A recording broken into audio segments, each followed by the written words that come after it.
This is Eswatini's, Swaziland's, best-known cultural event, and has a more open feel than the Incwala. In this 8-day ceremony, young girls cut reeds, present them to the Queen Mother, Indlovukazi, ostensibly to repair the windbreak around her royal residence, and then dance in celebration. Up to 40,000 girls take part, dressed up in brightly colored attire, making it one of the biggest, and most spectacular cultural events in Africa.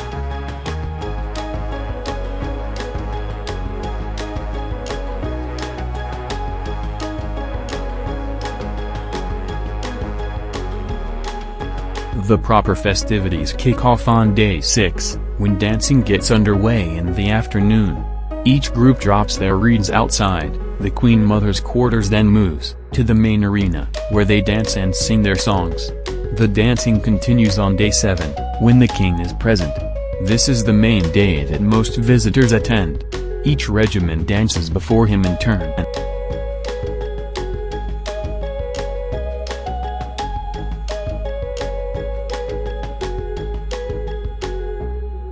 Little can prepare you for the sheer scale of the pageantry, with column upon column of girls advancing like vast undulating centipedes across the parade ground of Ezulwini, each dissolving, in turn, into the pulsating mass of bodies around the royal crawl.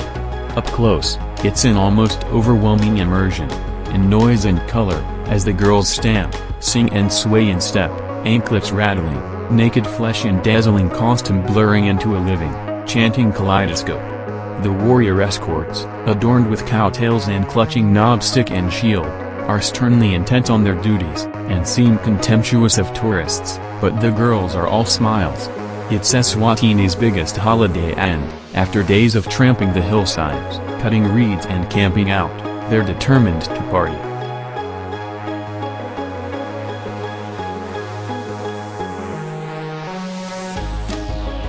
The event takes place around the last week of August, first week of September in the Lobamba area, next to the Ezulwini Valley.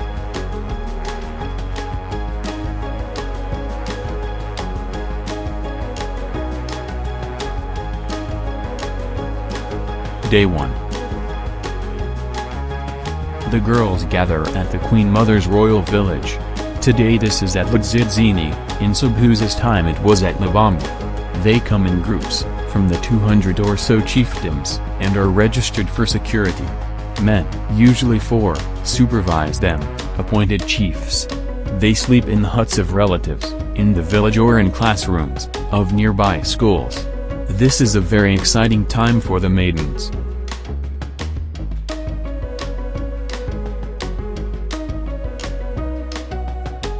Day 2. The girls are separated into 2 groups, the older, about 14 to 22 years, and the younger, about 8 to 13 years. In the afternoon, they march to the reed beds with their supervisors. The older girls often march about 30 kilometers, while the younger girls march about 10 kilometers. If the older girls are sent further, government will provide trucks for their transport.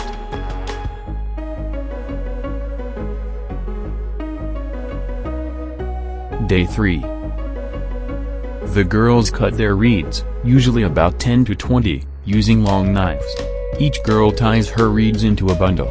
Nowadays they use strips of plastic for the tying, but those mindful of tradition will still cut grass and plait it into rope. Day 4. In the afternoon, the girls set off to return to the Queen Mother's village, carrying their bundles of reeds. Again they return at night. This is done to show they traveled a long way.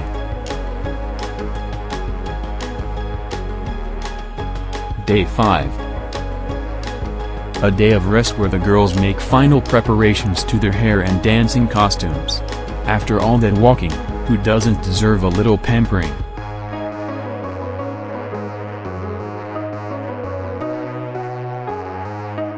Day 6. First day of dancing, from about 3 to 5 in the afternoon. The girls drop their reeds outside the Queen Mother's quarters. They move to the arena and dance, keeping their groups and each group singing different songs at the same time.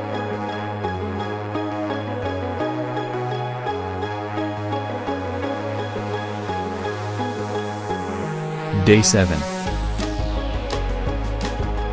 Second and last day of dancing. His Majesty the King will be present.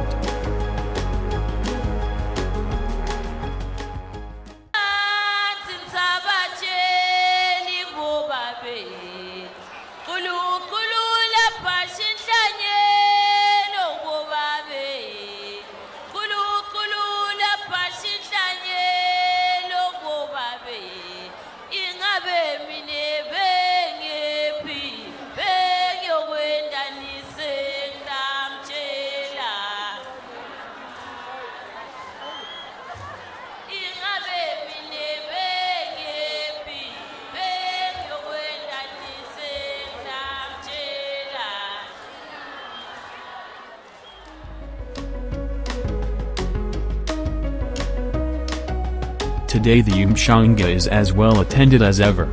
Indeed, cultural historians marvel at how its ever-increasing popularity in Eswatini defies the apparent decline of traditional culture elsewhere. It offers the visitor a unique experience. There are no special visitor arrangements, except for a special grandstand, to accommodate visiting dignitaries, but simply turn up at Ezulwini and follow the crowds. Day 7 is the main day.